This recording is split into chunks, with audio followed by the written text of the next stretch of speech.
got a lot of requests about that. So, you all know Sarah Stanley, I assume, already. Sarah is our Digital Humanities librarian.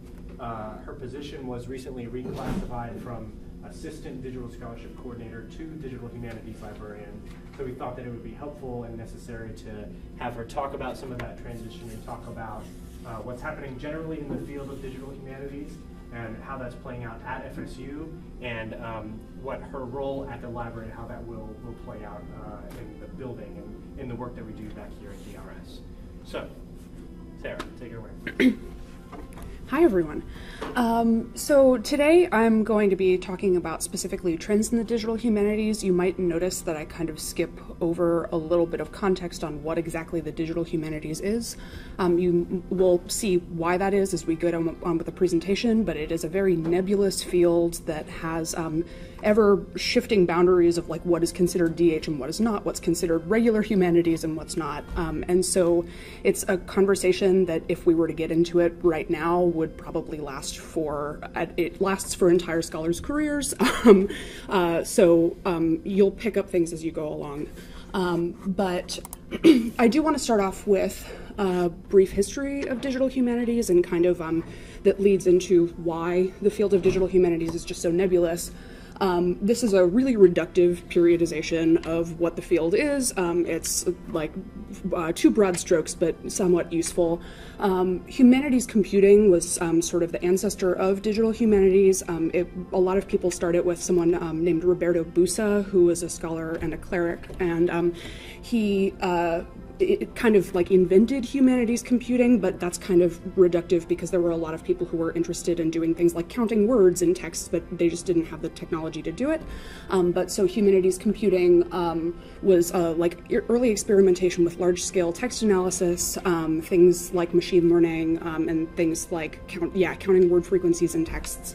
But as computing technology became more available to kind of everyday scholars and actually just a regular part of day-to-day scholarship, that those boundaries kind of expanded into things like people here have worked with Omeka, creating digital collections, doing analysis on Google Books, using engrams. That just technology just became a lot more accessible, and it became such that people without those traditional coding skills, like you didn't necessarily need to know R and Python and older languages in order to do digital humanities. So it kind of became this anxiety within the field of like, do you need to know code in order to be a digital humanist? And can you be a digital humanist if you're just kind of thinking about digital technology and being a media scholar?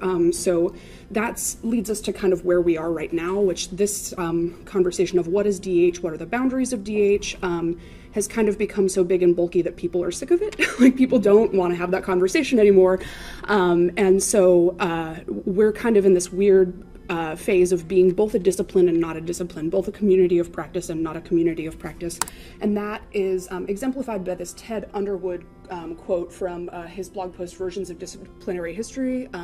This was a response to a piece that was written in the LA Review of Books on like why digital humanities is like the problem with the academy, and it like exemplifies how neoliberal the university is. And Ted Underwood wrote this response saying, accounts of the history of the humanities are being strongly shaped right now by stances for or against something called digital humanities. I have to admit I avoid the phrase when I can. The good thing about DH is it creates a lively community that crosses disciplinary lines to exchange ideas, and we'll come back to that. The bad thing is it also creates a community that crosses disciplinary lines to fight pointlessly over the meaning of digital humanities.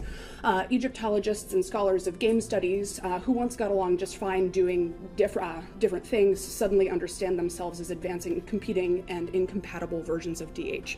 And so this is an increasingly common sentiment, especially among people who are doing digital humanities work, what was considered digital humanities work. They're eschewing the title digital humanist, and they're kind of retreating back into disciplines and not having conversations about like what is our discipline as digital humanities. And so basically those first 2 points I already talked about, but increasingly the discussions of digital humanities are becoming too meta to be useful. People are talking too much about their process rather than doing actual research. And so oftentimes, especially in the Underwood quote, that's framed as kind of a negative, like we're having too many conversations about what the field is writ large, and we're ignoring our own research, we're ignoring doing analysis on like the topics and the materials that we used to do.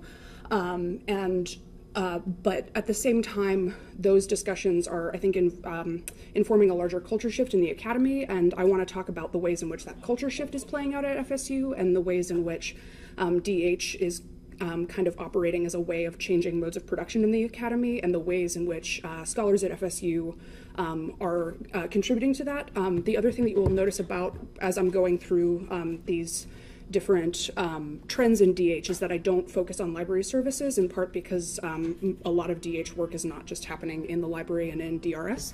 So I do want to highlight the larger trends that are happening outside of our unit as a library. So coming back a little bit to the is DH a discipline question, and this is kind of stolen from a presentation Micah did in the spring, or the fall rather, but it does have a lot of the kind of material signals of being a discipline. We have a conference, it's just called DH, which is useful. People are always like, what are you talking about, DH? We have professional organizations like the Association of Digital Humanities Organizations. There's a European Association of Digital Humanities that actually American institutions participate in a decent amount. We have communities, like discussion communities like listservs, Humanist. We also have a new Slack group, which is really exciting. And things like journals like Digital Humanities Quarterly, Journal of Digital Humanities, DH Commons. We'll get into all those things, which means that there is ooh, what just happened? Which means that there has been a lot of interdisciplinary discussion, which has, I think, by and large been very useful, although people kind of like shake their fists and get frustrated because it feels that we're moving at like, I don't know, just a snail's pace. But it is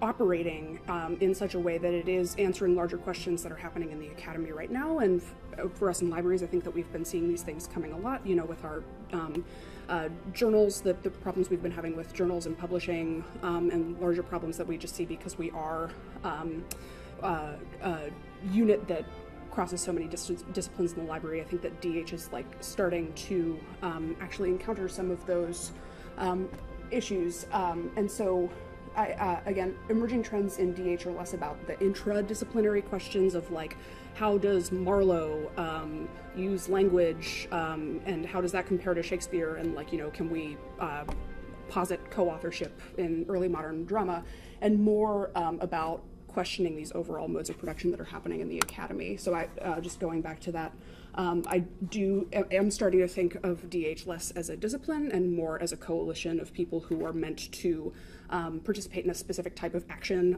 social action within the academy, which is, I think, a really interesting place to be, because we're talking less about internal issues in publishing in journals that like never get outside of the academy, and thinking more about things like public scholarship, and talking outside of just the ivory tower, as it were. And of course, this manifests itself most clearly through open access scholarship, one of the areas that DH is really pushing the rest of the humanities, which is a very traditional field with like, single authored monographs, and things are very closed down. A lot of the journals are not open access.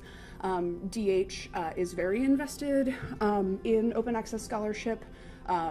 Things like Open Library of the Humanities and Humanities Commons, actually, like if you were to do a Venn diagram of people who consider them DH practitioners and open access humanities advocates, that would be very close to a circle. There are people who do kind of inhabit the outer edges of that, or they're only one or only the other.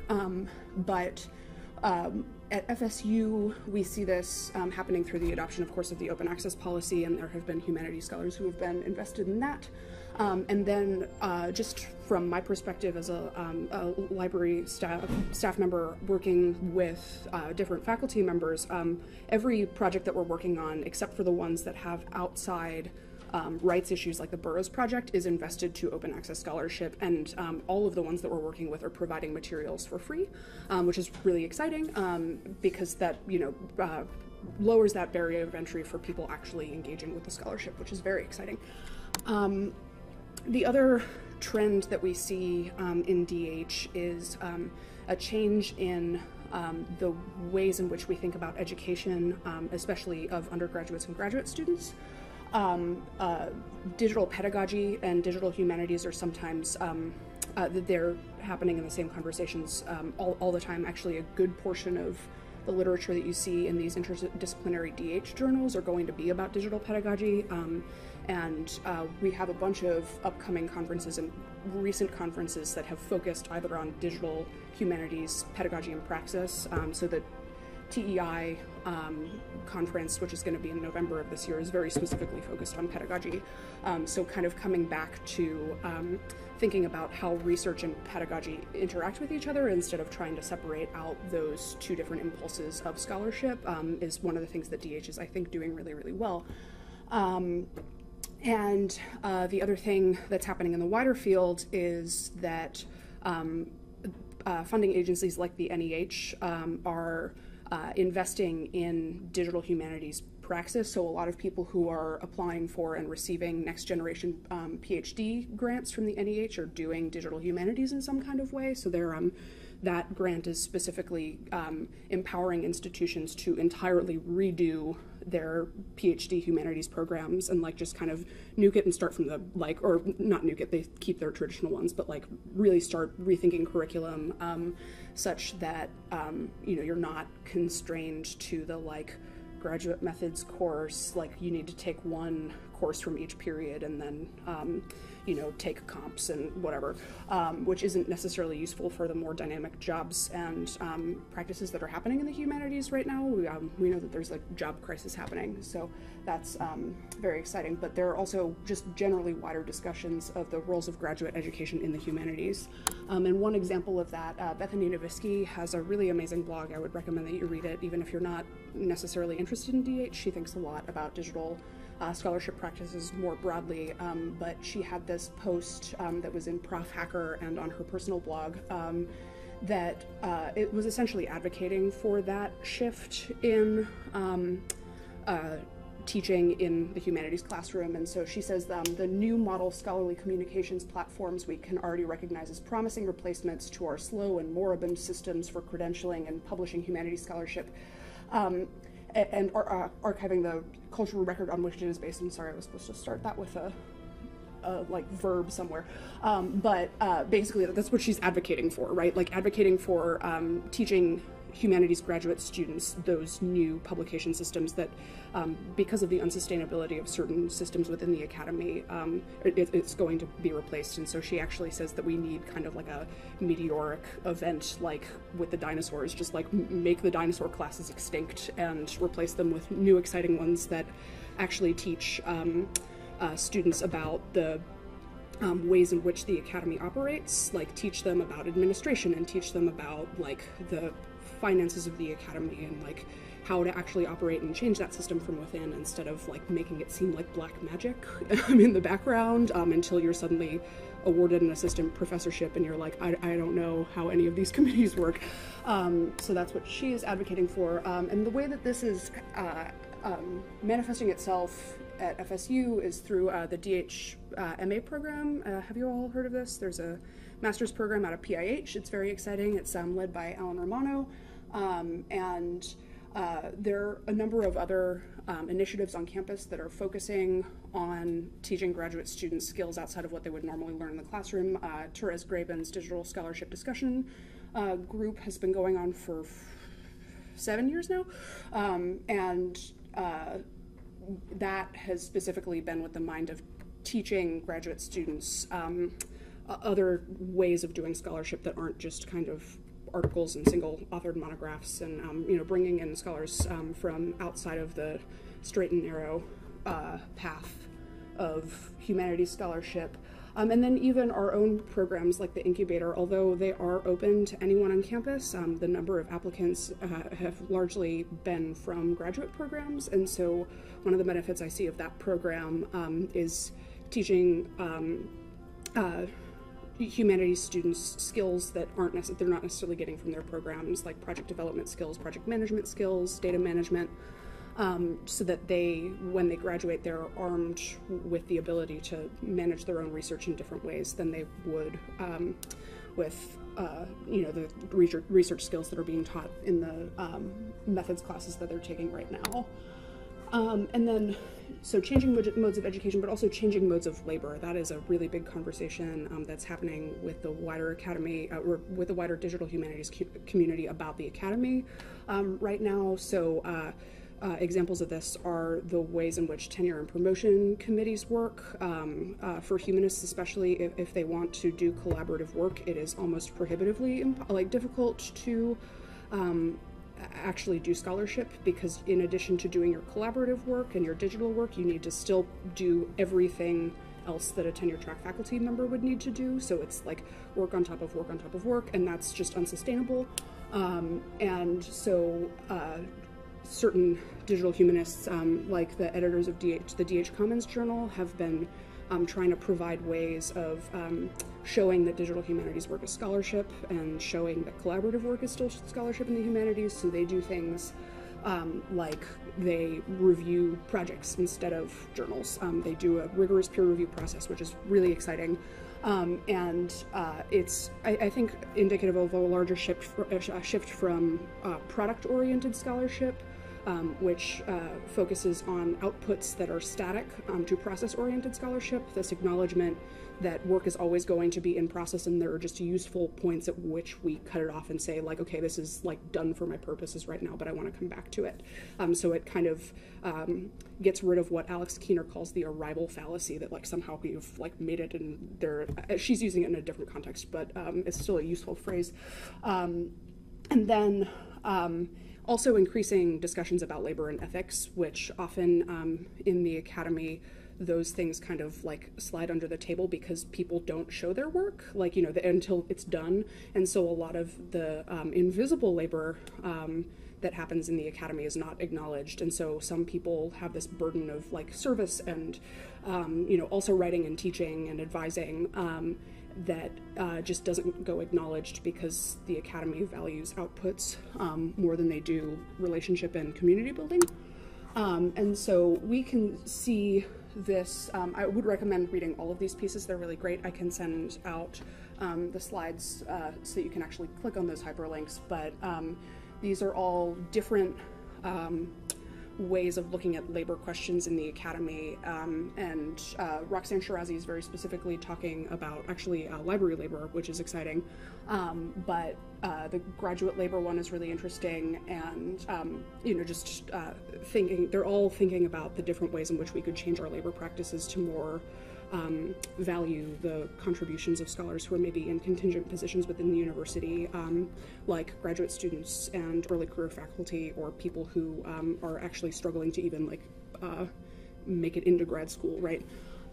So it's nice seeing that those conversations are happening. But the way we see that playing out here, the invisible work in the Digital Humanities Conference, did anyone peek in on that while it was happening?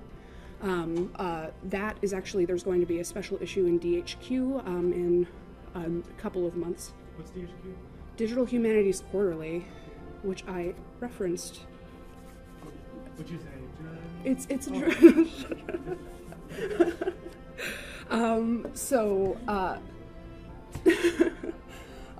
like the pointed questioning, but yeah, so that there will be a special issue on that and a white paper that will be coming out. Mike is shrugging, but eventually. And so we, in a lot of ways at FSU, are at the forefront of these labor discussions, because a lot of times the conversations are happening as like a panel in a larger conference, or like some kind of smaller discussion that's a part of a larger discussion. And what was really great and exciting was that we got to all just sit down and talk about labor, and that was it. And so that was actually kind of unique as far as conferences go. And then a special issue, of course, will also be a big contribution to the field. But then within the libraries, we're trying to shift the ways in which people think about doing their work. There are some interdisciplinary reading groups across campus, reading and writing groups, but we're trying to create that for digital scholarship, so that people from across different institutional ranks and different disciplines can all sit down with each other and review each other's digital work. So the one that we've actually just started and we're hoping to continue in the future is the prosopography working group. And if you don't know what prosopography means, it's essentially a method of analyzing history based on like creating data about people, like when they were born, when they died, where they lived. And so there are a number of people on campus who are doing this, and so we're just trying to get them together into one room so that they can help each other with their project ideas. And we're hoping to do that also with things like publishing.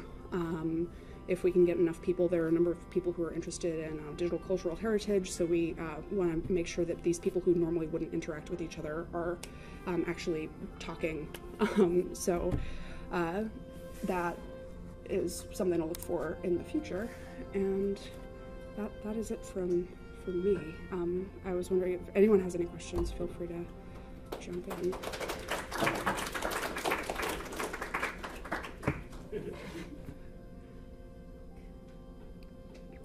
Does anyone? Yes. That last slide talked about a movement away from articles and books as the means of putting out.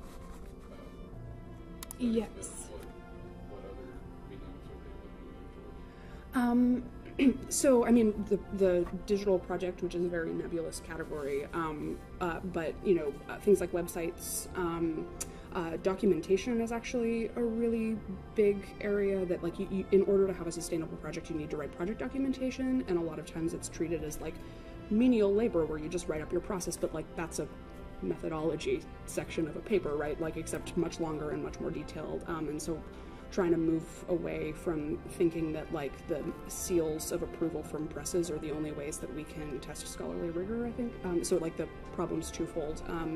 The fact that a lot of publishers kind of have a monopoly on like what's considered good and rigorous scholarship, and it takes away the means of faculty members and people in that discourse community from actually like validating scholarship, because like it's just very I don't know, you need the seal of approval of like some Elsevier like editor who falls under Elsevier, but then it's also, there's a suspicion about media, like what medium you're publishing in, that I've never really been able to understand. People get very squeamish about anything that's published online, and so trying to change that too, so that we can all save some paper. Could you give us some examples of digital humanities projects that we're involved in here at FSU? Yes.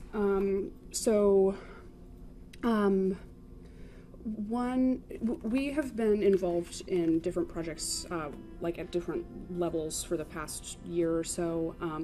A lot of my favorite projects that we're working with have gone through that incubator program, and so we have 2 graduate students who went through the incubator program and are now in that prosopography working group, who are, one is collecting data about medieval nuns to kind of show their movement patterns throughout Europe, to kind of push back against the narrative that like nuns lived in cloisters and they never did anything with their lives, and so she's using data to kind of like push back against these narratives that have popped up in medieval studies. And then the other person who's in that working group is trying to figure out if there are any patterns of like the French Revolutionary notables, like how they either moved up in society through the different phases of the French Revolution or kind of disappeared from it. So he's trying to find patterns of movement of these people who are members of the different assemblies. But we also have projects that are less data focused and more publication focused, or like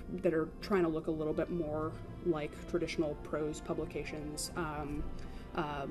Melissa Hughes, who's a PhD student, is trying to do a digital publication with a platform called Scalar, so we're trying to help her through that. If she can swing it, but yeah, that's a larger question. But her committee's behind it, so that's nice. Are there any other?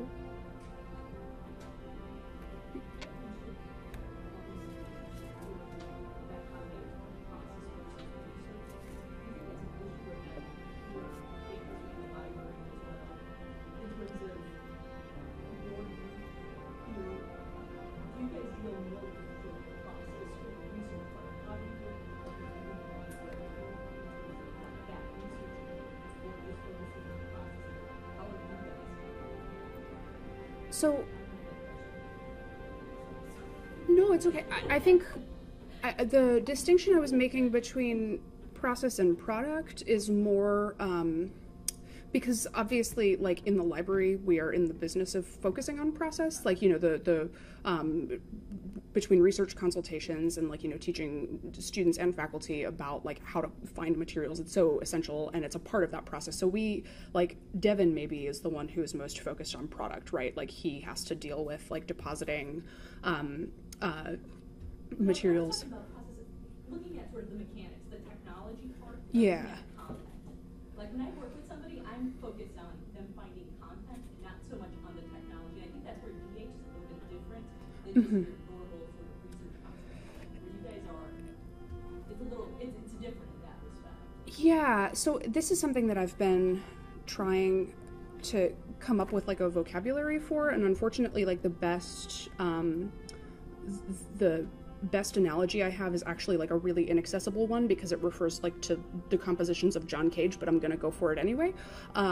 So, like, I feel like if we're talking about piano pieces, like, librarians in a lot of ways are like piano technicians. Like, they are very skilled at, like, maintaining an instrument and, like, helping people to, like, play that instrument beautifully. So, like, you know, you're tuning strings and you're making sure that, like, you know, so this, the analogy is the publication process, right? Like, so, you know, you're helping people access materials and then publish materials back into that system. And it's kind of, it's not a closed loop, but it's like a relatively contained loop. And so if you've ever heard John Cage's pieces for prepared piano, before John Cage got into, like, random noises, he was really into, like, messing around with instruments, and so he would, like, give these instructions to pianists to say, like, you need to put screws into pianos and then, like, clamp them down with instruments and then play a piece. And so in a lot of ways, like, digital humanities, like, I can't, as a digital humanities person, like, do that work for them. Like, I can't stick the screws in the piano because that's a part of the performance process. So, like, I'm more like a guiding expert to, like, teach people how to use the tools rather than maintaining the tools themselves. Like, teaching people how to, like, actually dig into those productive frictions that happen when you do digital scholarship, because, like, that's what the research is, if that makes sense. So I can't sit down and say to a faculty member, like, I'm going to do your text analysis for you, although some people do that, but, like, I'm kind of there to be like, this is how text analysis is done, and these are the questions that might come up in the process, but I can't ask those questions for you because that's ultimately your research. And so it's, like, this kind of weird place to be in, but does that analogy make sense? Yeah, okay. Like, where do you draw that? Like, it's, you know, because you start to help them, right? You Yeah. help them find what they need, but ultimately they take the material, digest it, and produce whatever. But with DH, you're working on some sort of project which lives somewhere, which may live on our server. Mm-hmm. And so where you draw that line, that's where Yeah. it becomes a little... It's a tricky question, and I don't think that it's one of those ones, like, that I'm going to necessarily be able to, like, answer for everyone the same way. So, I mean, you were in the consultation with Beth, right? Yeah, and that's she's... where this is all coming yeah. from. So there you go. So with someone like Zach, Zach Stoltzfus, who I mentioned earlier, he's the one doing the project on the French Revolutionary Notables. He had a research question, and so for that particular DH consultation, I provided him with methods that, like, might work for him. And so, like, I sat down and he said, I'm interested in analyzing things A, B, and C. And so I said, okay, here are some tools that you can use to, like, analyze people's movement over time, or analyze people's socioeconomic status at given points in history. But with Beth, it's a different way of approaching it because she has, like, this much more expansive research question, and so kind of, like, helping her target different areas is, like, a lot more of a negotiation, I guess, which I don't think is necessarily a bad thing. I definitely don't think it's a bad thing, but it also is sometimes an uncomfortable position to be in because you don't want to, like, assert people's research interests for them, but you still want to give them a sense of what the possibilities are given the tools that are available. So does that make sense? That happens more. Yeah. Yeah. But I think the PA can take it a step further where you're actually building whatever tool or whatever project, that's I will get back to that, but I do want to. Katie's been. Well, I was actually going to jump in on that. Okay. Yeah. Because I think that it just, so all research consultations, right, it's subject area, special collections,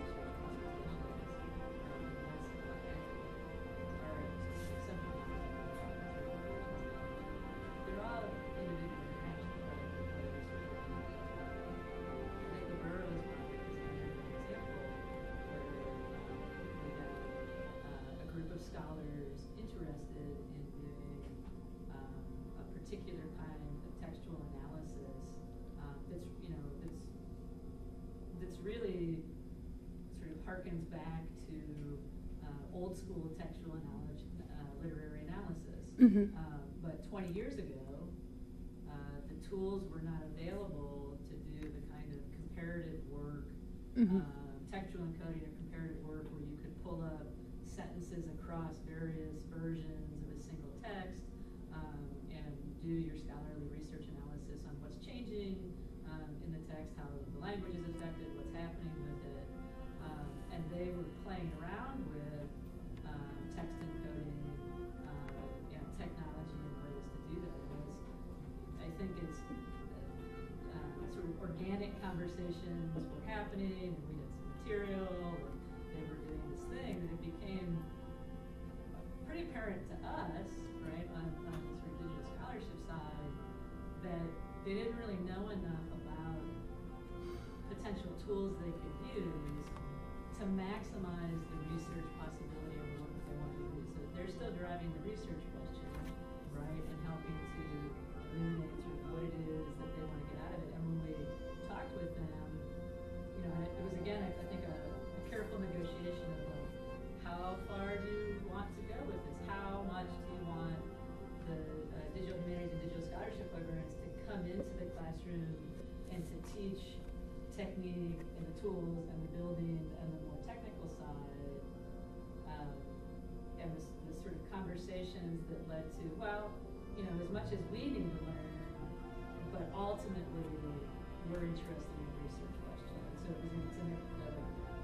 I think it's still a constant negotiation in that, where and it changes as different people come in and out.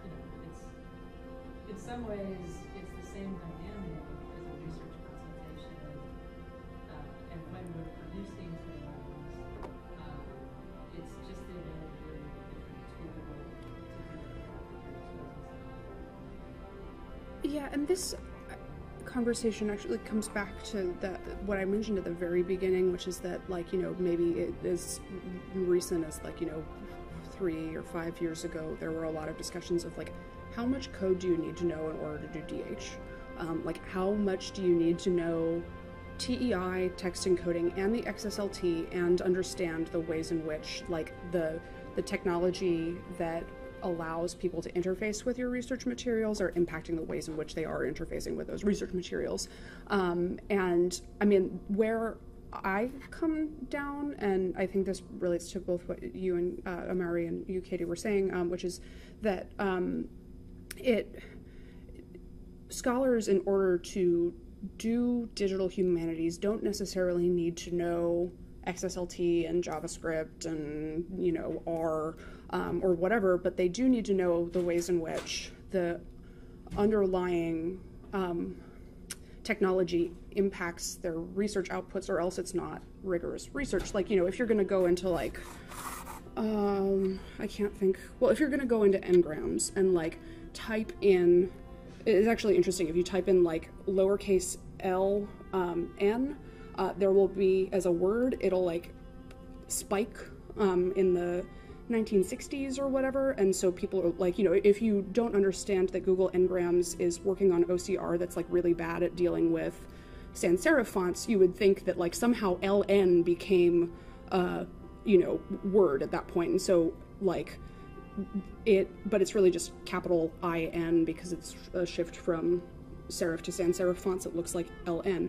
That's a really specific example, but if you're a humanities scholar going into that and starting to base an entire paper on the fact that I don't know, LN became an abbreviation for line or something, and it became really popular in 1960, and trying to come up with reasons for that, like, that's not going to be good scholarship because it's not understanding the fact that the OCR is really what's causing that issue. And so, like, making sure that people understand still the ways in which technology is impacting their research outputs is really important, and the extent to which you can, like, do that while still towing the line of respecting the fact that they have their own research, and you can't, like, just barrel into it and be like, your understanding of technology is wrong, like, because we don't want to do that. Like, we want to gently shepherd people through the process and make sure that their research is still high quality work without necessarily, like, taking over and saying, like, this is going to be about, like, all of my hang-ups about OCR and, you know, text mining or something. So, yeah. I want to close it out here, but I wonder if you would forecast maybe into the fall and give us some particular details about how you see digital humanities developing into the fall, and then maybe like a year out from now, what are we going to be doing in this area of work next year this time? I am hoping, so the Digital Humanities Master's Program is in it's about to start its second year.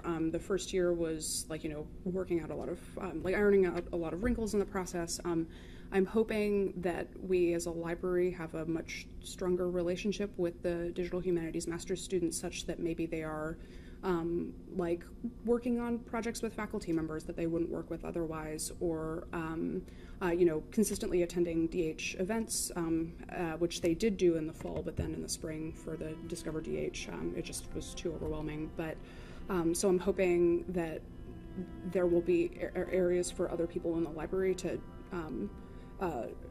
work with them, because the nice thing about the DHMA is that it's still forming itself, but the thing that's really cool about digital humanities, and I didn't really mention it in my presentation, it is very informed by things like the research that we do as librarians. Like, the traditional library and information science literature actually, like, feeds a lot into DH literature, and it's a big part of DH's intellectual history. So it would be really exciting, I think, especially for people who are in the Digital Humanities Master's program, who are probably looking for the sort of, like, alt-ac alt-ac jobs, to actually be able to, like, have a relationship with different people in the library, I think would be a really real benefit for them as they look for jobs in the university. But then I also am hoping that we will be doing more in terms of digital humanities pedagogy, which I think will have to feed into instruction and also, like, feed out from the instruction initiative, Balanced Scorecard initiative that's happening right now. But there are a lot of people who want to include teaching DH tools in the classroom, and if we can figure out how to do that in a somewhat seamless way, that would be awesome. And also, I mean, I would love it if other people in the library, especially Scholars and Learning Commons, and special collections as well, were, like, in a position to be able to kind of also have the vocabulary to talk about different digital humanities tools and methods, like knowing the difference between, like, R for text analysis and Voyant for text analysis, which I'm sure some people already do know that. But just, you know, enough to have very basic conversations, that would be really exciting, because it's becoming an area I think that more and more humanities folks are interested in. So.